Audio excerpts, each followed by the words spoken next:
मेरे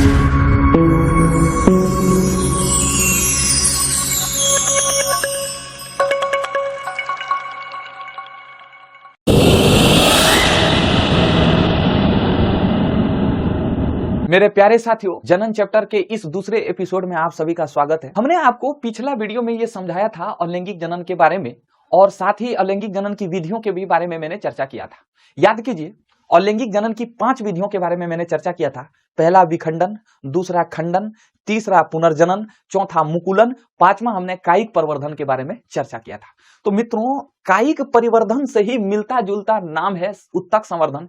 एक्चुअली में हम लोग इसको एक ही मान बैठते हैं ना बाबा, ये बिल्कुल अलग है। कायिक परिवर्धन अलग है और उत्तक संवर्धन अलग है। उत्तक संवर्धन में एक वर्ड आया है उत्तक। ये ससुरा उत्तक क्या होता है?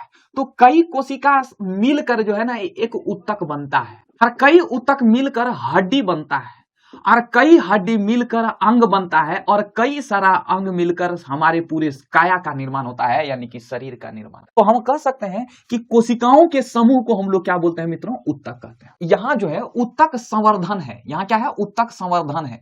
इंग्लिश में इसे हम लोग बोलते हैं टिश्यू कल्चर है। एक्चुअली में होता क्या है, जरा ध्यान से समझिएगा। उत्तक संवर्धन, उत्तक संवर्धन कुछ नहीं बल्कि एक टेक्नोलॉजी है, पेड़ पौधे उगाने का एक तकनीक है। ठीक है, ये जो पेड़ होते हैं ना, तो ये पेड़ के शीर्ष भाग है। ये पेड़ के शीर्ष मतलब ये शिखर भाग। तो जिस तरह हमारे शरीर में कई प्रकार के हार्मोन होते हैं, जैसे टेस्टोस्टेरोन, TSH हार्मोन, कई प्रकार के हार्मोन होते हैं, उसी तरह पेड़ पौधों में भी पेड़ पौधों को वृद्धि करने वाला भी कई हार्मोन होते हैं। हम आपको वनस्पति विज्ञान में पढ़ाएंगे कि ऑक्सिन, जिबरेलिन, साइटोकाइनिन, ये ससुरे हार्मोन जो है पेड़ पौधों में पाए जाते हैं। ठीक है, उसी में से कोई एक ऐसा भी हार्मोन होता है जो पेड़ पौधों को वृद्धि करता है। वृद्धि मतलब उसको जो है बढ़ाने का काम करता है। तो वो जो हार्मोन जो होते हैं, जो वृद्धि करने वाले जो हार्मोन होते हैं, वो पेड़ पौधों के शीर्ष भाग पर पाए जाते हैं। कहां पाए जाते हैं मित्रों? शीर्ष भागों पर पाए जाते हैं। याद रखिएगा, जो पेड़ पौधे ज्यादा लंबा होंगे वो ज्यादा मोटाएगा नहीं, वो ज्यादा नहीं मोटाएगा। इसलिए पेड़ पौधे लंबा ना हो बल्कि मोटाए, उसके लिए क्या करता है? छंटनी कर देता है उसको, ये शीर्ष भाग को काट देता है, जिस कारण पेड़ पौधे लंबा ना होकर वो मोटाता है ससुरा। याद रखिएगा कि जो पेड़ पौधा लंबा होगा वो ससुरा कभी मोटा नहीं होगा, और जो मोटा होगा वो लंबा नहीं होगा। तो हमको मोटवाना है तो क्या करना है? इस जगह पर वृद्धि हार्मोन को हम काट देंगे। जैसे वृद्धि हार्मोन यहाँ विकसित होगा, सटसना इसको काट देंगे। तो ये जब वृद्धि नहीं होगा तो ये ससुरा मोटाएगा। क्या मेरी बात को समझ पा रहे हैं? अब समझिए उत्तक संवर्धन को। उत्तक संवर्धन में क्या होता है कि ये पेड़ पौधे की जो शीर्ष भाग है, यहाँ शीर्ष भाग में यहाँ वृद्धि हार्मोन पाए जाते हैं।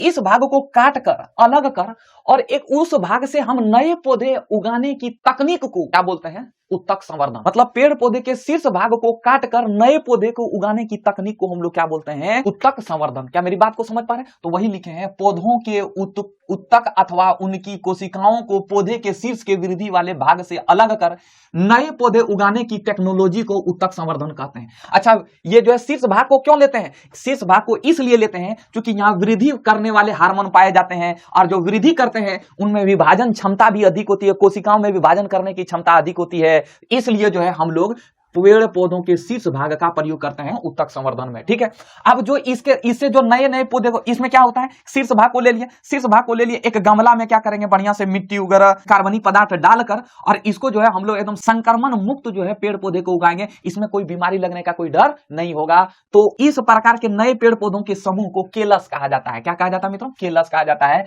तो इन अलग हुई कोशिकाओं को कृत्रिम पोषक माध्यम में रखा जाता है, यानी कि पोषक एक गमला में रखा जाएगा कृत्रिम रूप से, जिससे कोशिकाएं विभाजित होकर अनेक कोशिकाओं को छोटा समूह बनाती है। इस समूह को हम लोग क्या बोलते हैं? केलस। उत्तक संवर्धन का लाभ क्या है? तो मित्रों, इस तकनीक द्वारा किसी एक पौधे से अनेक पौधे संक्रमण मुक्त परिस्थितियों में उत्पन्न किए जा सकते हैं। मतलब अगर हम गमला में पौधा लगा देंगे तो ससुरा ये संक्रमण मुक्त होगा, इसमें कोई बीमारी लगने का कोई डर नहीं होगा। अलग अलग पौधे को उगा सकते हैं इस टेक्नोलॉजी के माध्यम से। क्या मेरी बात को समझे चाचा? अगर समझे तो एक बार इसका स्क्रीनशॉट लीजिए।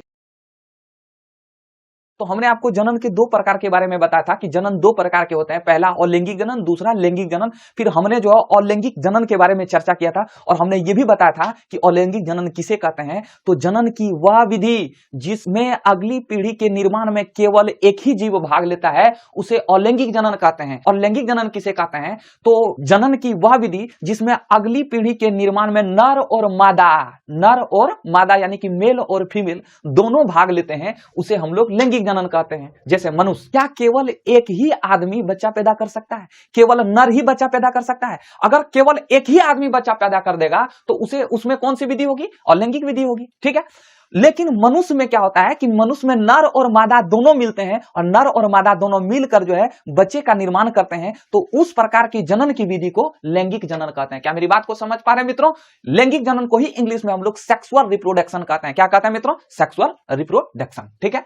मनुष्य हो गए, बकरी हो गए, गाय हो गई, ये सभी जीवों में लैंगिक जनन होते हैं, ठीक है। अब देखिए, लिंग के आधार पर जीवों को दो भागों में बांटा गया है। एक लिंगी जीव, दूसरा जो है द्विलिंगी जीव होता है। द्विलिंगी जीव को ही हम लोग उभयलिंगी जीव कहते हैं। इंग्लिश में बाइसेक्सुअल, बाई मतलब होता है दो, बाई या डाई मतलब होता है दो, और यूनी मतलब होता है एक। तो यूनिसेक्सुअल ऑर्गेनिज्म और द्विलिंगी या उभयलिंगी, द्विलिंगी या उभयलिंगी को इंग्लिश में बोलते हैं बाइसेक्सुअल। उभय मतलब होता है दो और द्वि मतलब भी होता है दो। क्या मेरी बात को समझ पा रहे हैं? एक लिंगी जीव में क्या होता है कि इसमें नर का जो लिंग है ना, नर का जो लिंग है वो ससुरा अलग जीवों में पाए जाएंगे और मादा का जो लिंग होगा वो ससुरा अलग जीवों में पाए जाएंगे। जैसे मनुष्य, मनुष्य में जो नर का जो भाग है, नर जननांग का जो भाग है वो अलग जीवों में होता है। वो किस में होता है?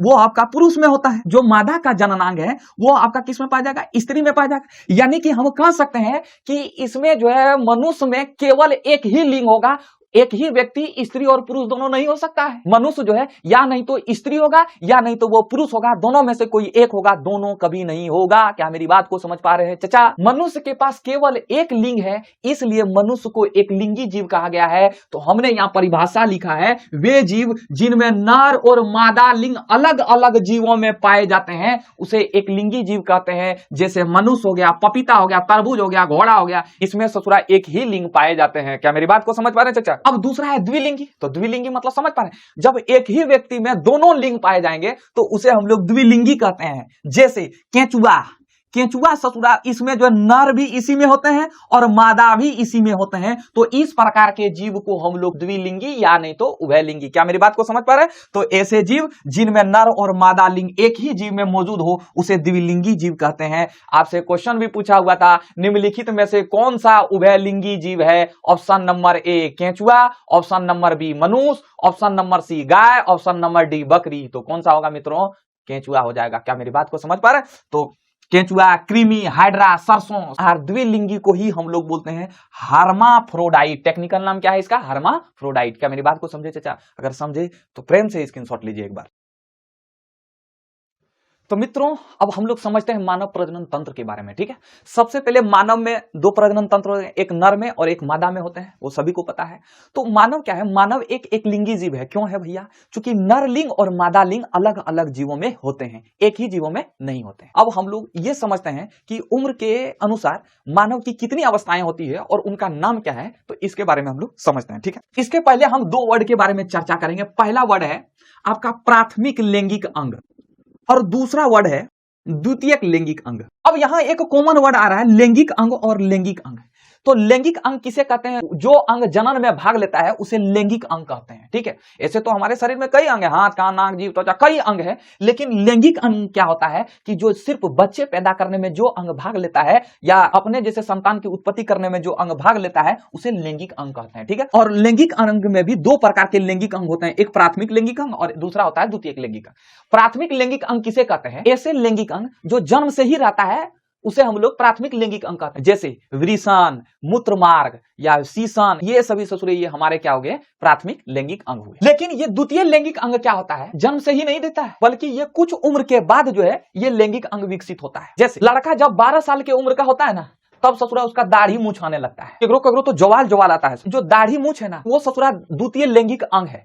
या नहीं तो इसको लैंगिक अंग ना बोलकर बोलते हैं लक्षण दिखा रहा है। ससुरा 12 साल के उम्र के बाद लड़का में दाढ़ी आ गया, मूछ आ गया, मतलब वो ससुरा अब द्वितीय लैंगिक लक्षण को दिखा रहा है। फिर क्या हो जाएगा? आवाज में भारीपन हो जाएगा, बोलेगा बोलेगा ऐसे। आंख और जनन के अंगों पर क्या हो जाएगा? बाल आना शुरू हो जाएगा, ठीक है। तो ये ससुरा ये तुरंत नहीं होता है। छोटा बच्चा होता है ना, जब बच्चा जन्म लेता है उस समय द्वितीय लैंगिक लक्षण नहीं होता है। ये जन्म के कुछ साल बाद यानी कि 12 साल के उम्र में ये ससुरा द्वितीय लैंगिक अंग विकसित होने शुरू हो जाता है, ठीक है। और एक वर्ड आएगा, बार बार एक वर्ड आएगा जिसको हम लोग बोलते हैं परिपक्व। परिपक्व इंग्लिश में बोलते हैं मैच्योर। कोई लड़का बड़ा है, और वो ससुरा बच्चा जैसा करता है, मम्मी हम पियेंगे पानी पियेंगे मम्मी, ऐसे नहीं करने लगता। उन्हें कहते हैं, एगो वर्ड यूज करते हैं यहाँ, कहते हैं कि ससुरा ई बुढ़ऊ मेच्योर नहीं है, मतलब इसका दिमाग जो मेच्योर नहीं हुआ है, मतलब ये सोच नहीं पाता है। मेच्योर को ही इंग्लिश में हम लोग बोलते हैं परिपक्व। और धीरे धीरे ससुरा कुछ समय के बाद जो है क्या होता है, धीरे धीरे जैसे समझदारी बढ़ता है, अब वो जो है धीरे धीरे बच्चा जैसा करना छोड़ देता है। समझ पा रहे? अब वो किसी में तो बुढ़ोती अवस्था तक, यानी कि मरण काल तक ससुरा वो बचवे जैसा करता है। समझ पा? बोले मामी हमको पानी चाहिए, पानी आइयो मामी, यानी तो बोलेगा गदवायुर मेनवायुर बिलियायुर, सब उड़ा देगा। परिपक्व मतलब होता है पूर्ण रूप से विकसित। क्या मेरी बात को समझ पा रहे चाचा? ये 3 वर्ड आपने समझा। प्राथमिक लैंगिक अंग किसे कहते हैं? तो वैसा लैंगिक अंग जो जन्म से ही होता है उसे प्राथमिक लैंगिक अंग कहते हैं। और द्वितीय लैंगिक अंग किसे कहते हैं? जो जन्म के कुछ साल बाद, यानी कि 12 साल की उम्र में वो लैंगिक अंग विकसित होता है, उसे हम लोग द्वितीय लैंगिक अंग कहते हैं। और परिपक्व मतलब होता है पूर्ण रूप से विकसित। उसी तरह उम्र के अनुसार मनुष्य की भी अवस्थाएं होती है और उनका नाम भी होता है। तो अगर जन्म से लेकर 10 या 11 साल के नर को लड़का कहते हैं और मादा को हम लोग लड़की कहते हैं। मादा मतलब होता है फीमेल, ठीक है। और जैसे वो 11 साल के बाद होता है, 11 साल से 18 साल के उम्र के नर को किशोर बोलते हैं। क्या बोलते हैं? किशोर। और मादा को बोलते हैं किशोरी। और जैसे ही अपना उम्र 18 प्लस करेगा तो वो नर हो जाएगा वयस्क पुरुष। क्या हो जाएगा? वयस्क पुरुष या वयस्क महिला। मादा हो जाए, मादा है तो वयस्क महिला होगा, और पुरुष है तो ससुरा वो वयस्क पुरुष हो जाएगा। क्या मेरी बात को समझ पा रहे चाचा? आप एगो वर्ड सुने होंगे पॉलिटिकल साइंस में, वयस्क मताधिकार। ये ससुरा वयस्क मताधिकार यहीं से लिया गया है, ध्यान से समझना। क्या होता है कि जैसे आप इस उम्र में होते हैं ना, 2 से लेकर 18 साल के उम्र तक होते हैं, या जन्म से 18 साल के उम्र तक होते हैं। देखिए यहाँ कभी घट बढ़ भी सकता है, यहाँ 12 साल भी लिख सकते हैं, 13 साल भी लिख सकते हैं, कोई जरूरी नहीं। मतलब 1-2 राउंड फिगर को लिए हैं, समझ पा रहे हैं? तो आपको भी ऐसा नहीं कि आप 11 साल का लिए है, 2 साल का लिए। हम यहाँ बोल रहे कि जन्म से 10 साल, तो यहाँ 11 साल भी हो सकता है। समझ पा रहे हैं? वो घट 1 साल घट बढ़ जाएगा, राउंड फिगर में लिए। समझ पा रहे हैं? तो इसमें से क्या होता है कि जो व्यक्ति 2 साल से लेकर 18 साल तक है, वो उतना परिपक्व नहीं होता है, सोचने की क्षमता उतना विकसित नहीं होता। इसलिए 18 साल के बाद वो अच्छा से सोच सकता है, सब चीजों का विकास हो जाता है, परिपक्व हो जाता है वो। और जब परिपक्व हो जाता है तो उसी को हम लोग बोलते हैं वयस्क पुरुष। तो इस अवस्था में, यानी कि 2 से लेकर 18 साल तक की अवस्था में, उस ससुरे को वोट देने का अधिकार नहीं देता है। लेकिन 18 जैसे पार करता है तो वोट को हम लोग बोलते हैं मात। क्या बोलते हैं? मात। ठीक है। तो ससुरा जैसे वो 18 पार करता है तो उसको वोट देने का अधिकार दे देता है। इसलिए उस प्रकार की व्यक्ति को बोलते हैं वयस्क। चूंकि है वो 18 प्लस कर दिया, इसलिए उसको बोलेंगे वयस्क। और उसको वोट देने का अधिकार दिया, इसलिए बोलते हैं माताधिकार। क्या मेरी बात को समझ पा रहे चाचा? तो ऐसे व्यक्ति जो 18 या 18 वर्ष की उम्र को पार कर चुका है, ऐसे व्यक्ति को बोलते हैं वयस्क मताधिकार। अब देखो यार, एगो बात समझो, 2 से 10 वर्ष के नर को लड़का, मादा को लड़की कहा गया। अब ससुरा 11 से 18 वर्ष के उम्र के बच्चे या बच्चियों को किशोर क्यों कहा गया? कुछ तो इसमें परिवर्तन हुआ होगा, तब ना इसको किशोर कहा गया। तो ससुरा इसमें परिवर्तन बहुत भयानक होता है। यही उम्र बहुत खराब है, यही चक्कर पकड़ करने वाला ही उम्र है। समझ पा रहे? तो इस अवस्था को बोलते हैं हम लोग किशोरावस्था। क्या बोलते हैं मित्रों? किशोरावस्था। ठीक है। तो आपसे पूछेगा कि बताओ किशोरावस्था किसे कहते हैं? तो हमने लिखा है कि मानव जननांग साधारणतः लगभग 12 वर्ष की आयु में परिपक्व एवं क्रियाशील होने लगते हैं। मानव जननांग, चाहे स्त्री हो चाहे पुरुष हो, इनका जो है जननांग परिपक्व कब होने लगता है? जननांग मतलब जो जनन करने वाला जो अंग है, उसी को हम लोग जननांग कहते हैं। वो 12 वर्ष की उम्र में परिपक्व होने लगता है। लमसम में लगभग लिखे हैं, ठीक है? क्या लिखे हैं? लगभग लिखे हैं। 12 साल की उम्र में परिपक्व होने लगता है। इस अवस्था में लड़के लड़कियों के शरीर में कुछ परिवर्तन होना शुरू हो जाता है। इस अवस्था को हम लोग बोलते हैं किशोरावस्था। क्या मेरी बात को समझ पा रहे? और यही किशोरावस्था में परिवर्तन देखने को मिलता है शरीर में। इस अवस्था को यौवनारंभ या प्यूबर्टी कहते हैं। क्या कहते हैं मित्रों? प्यूबर्टी कहते हैं। इसमें यौवनारंभ होता है, मतलब आप क्या होते हैं कि आप विपरीत लिंगों के प्रति आप आकर्षित हो जाते हैं। लड़का है तो लड़की को देखकर आकर्षित होगा, अगर लड़की है तो लड़का को देखकर आकर्षित होगा। क्या मेरी बात को समझ पा रहे हैं चाचा? यौवनारंभ जो होता है वो लड़कों में 12 से 16 वर्ष की उम्र में होता है, जबकि लड़कियों में जल्दी ही हो जाता है। 10 से 12 वर्ष की उम्र में ही लड़कियों में यौवनारंभ हो जाता है। मतलब लड़की जो है 10 से 12 वर्ष की ही उम्र में लड़का को देखकर आकर्षित होना शुरू हो जाएगा, ठीक है? जबकि लड़कों में देखा गया कि थोड़ा सा लेट से होता है यौवनारंभ। तो यौवनारंभ या किशोरावस्था की आयु प्राप्त करने के बाद किशोरों के शरीर में द्वितीय लैंगिक लक्षण प्रकट होने लगते हैं। हैं? द्वितीय लैंगिक लक्षण मतलब बताए ना, लड़का या लड़कियों के शरीर में परिवर्तन होना शुरू हो जाएगा, लड़कियों में कई तरह के परिवर्तन होंगे, यानी कि हम कह सकते हैं कि वो द्वितीय लैंगिक लक्षण प्रकट होने लगता है। यानी कि द्वितीय लैंगिक अंग जैसे विकास होगा तो वो द्वितीय लैंगिक लक्षण दिखाएगा, तो द्वितीय लैंगिक लक्षण प्रकट होने लगते हैं। कुछ लक्षण लड़का लड़की में समान होता है और कुछ लक्षण लड़का लड़की में दोनों में अलग अलग होता है। अब यही हम समझेंगे कि कौन ऐसा लक्षण है जो लड़का या लड़की में समान होता है और कौन ऐसा लक्षण है जो लड़का और लड़कियों में अलग अलग होता है। तो सबसे पहले समान लक्षण को समझ लेते हैं। ऐसा लक्षण जो लड़का में भी है और लड़कियों में भी, दोनों में समान लक्षण है, उसी को हम लोग बोलते हैं समान लैंगिक लक्षण। सबसे पहले उस लड़का या लड़की का लंबाई में वृद्धि हो जाएगा, पसीना आना शुरू हो जाएगा। ससुरा पसीना आएगा, कहां से पसीना आएगा? आंख व जनन के क्षेत्रों में बाल उग जाएंगे, त्वचा कुछ तेलीय होने लगेंगे, थोड़ा त्वचा जो है ना इस ससुरा थोड़ा क्या होने लगेंगे, बड़ा मुलायम चिकनाहट होने लगेंगे। और जब चिकनाहट होने लगेंगे तो ऊपर से वो पोतेगा क्रीम, और जब ऊपर से पोतेगा क्रीम तो चिकना में यहाँ पहाड़ उठने लगेगा। इसलिए बचवा ना लगाना, क्रीम उरीम मार फेयर हैंडसम फेयर लेवली लगाता है, नहीं लगाना। प्राकृतिक चीजों से छेड़छाड़ नहीं करना चाहिए। क्या मेरी बात को समझ पा रहे चाचा? चेहरे पर फुंसियों का निकलना, चेहरे पर फुंसी निकलने लगेंगे और विपरीत लिंग वाले व्यक्तियों के प्रति आकर्षण होना शुरू हो जाएगा। समझ पा रहे? अगर लड़का है तो लड़कियों के प्रति आकर्षित होगा और लड़की है तो लड़कों के प्रति आकर्षित होगा। तो ये था लड़का और लड़की में समान द्वितीय लैंगिक लक्षण। क्या मेरी बात को समझ पा रहे हैं? अब हम लोग देखते हैं अलग अलग लैंगिक लक्षण, यानी कि लड़का में अलग होता है, लड़कियों में अलग होता है, उसके बारे में हम लोग चर्चा करते हैं। तब तक आप एक बार इसका स्क्रीनशॉट लीजिए। देखिए, हमने आपको बताया था कि द्वितीय लैंगिक लक्षण कुछ समान भी होते हैं, जो लड़का और लड़की में दोनों में समान होते हैं। जैसे कांख में बाल आना, जैसे विपरीत लिंगों के प्रति आकर्षण होना, तो कुछ समान होंगे और लेकिन कुछ लड़का और लड़की में अलग अलग भी गुण होंगे। उसी के बारे में हम लोग समझते हैं। लड़का में अलग अलग गुण क्या होगा? मांसल शरीर व चौड़ा कंधा होगा। ये ससुरा कंधा चौड़ा होने लगेगा, और मांसल शरीर जब होगा ना तो उसी को बोलेंगे कर्जगर आदमी है। ससुरा कैसे बोलेंगे? कर्जगर आदमी है। ठीक है। आवाज भारी होना, एक ही है दोनों, यहां दोनों को मिला के लिख दिए हैं। आवाज मोटा हो जाएगा। क्यों मोटा हो जाएगा? इस समय जो है लेरिंग्स परिपक्व होने लगता है और आवाज बड़ा मोटा मोटा बोलता है, ऐसे करके बोलता है। समझ पा रहे? और इस समय टेस्टिज का विकास होगा, बढ़िया से टेस्टिज का यानी विरिसन का विकास होगा। ये विरिसन क्या होता है हम लोग आगे की वीडियो में चर्चा करेंगे, एकदम शानदार और जानदार तरीके से, एकदम टेंशन नहीं लेना है। ठीक है। और जब ये विरिसन क्या करता है, ये विरिसन जो है वीर का निर्माण करता है। जब विरिसन का विकास होगा तो वीर का निर्माण होगा, और जब वीर का निर्माण होगा तो जो है हम लोग अगली पीढ़ी का निर्माण कर सकते हैं। कैसे करेंगे वो बताएंगे। ठीक है। मूंछ व दाढ़ी का उगना कैसे? देखिए, क्या लड़की में मूंछ दाढ़ी उगता है? बिल्कुल नहीं। केकरो ससुरा लड़की को भी उग जाता है। यहाँ उन्हें समझ लेना कि वो जो है इसका सारा गुण दिखा रहा है। ठीक है। किसी किसी का होता है वो हार्मोनिया के कारण होता है, हार्मोन के कारण। और अगला है स्वर यंत्र के परिपक्व के कारण आवाज में भारीपन लगना, हम बता चुके हैं। और लड़कियों में क्या होता है कि ये स्तनों का विकास हो जाता है। देख, लड़का और लड़की दोनों में स्तन होते हैं। लड़कियों का स्तन जो है बड़ा होता है, जबकि लड़कों का स्तन छोटा होता है। हम आगे चल के बताएंगे कि लड़कियों का स्तन क्यों बड़ा होता है, इसके बारे में हम लोग चर्चा करेंगे। ठीक है। तो लड़की में क्या परिवर्तन होता है? स्तनों में उभार आ जाएगा, मासिक चक्र प्रारंभ होने लगेगा, मेन्स्ट्रुएट साइकिल होता है। बताएंगे आगे चल के मेन्स्ट्रुएट साइकिल क्या होता है। कंधों व नितंबों का विकास होगा, ये कंधों का विकास होने लगेगा। और ये नितंबों हेवला नहीं देखते हैं, किसी ऐसे जो है ससुरा ऐसे चल जाता है, मतलब ढुक जाता है, इसका विकास होने लगता है। तो ये था लड़का और लड़की के लैंगिक लक्षण की विभिन्नता। ठीक है। तो अगर समझे तो एक बार इसका स्क्रीनशॉट लीजिए आप लोग।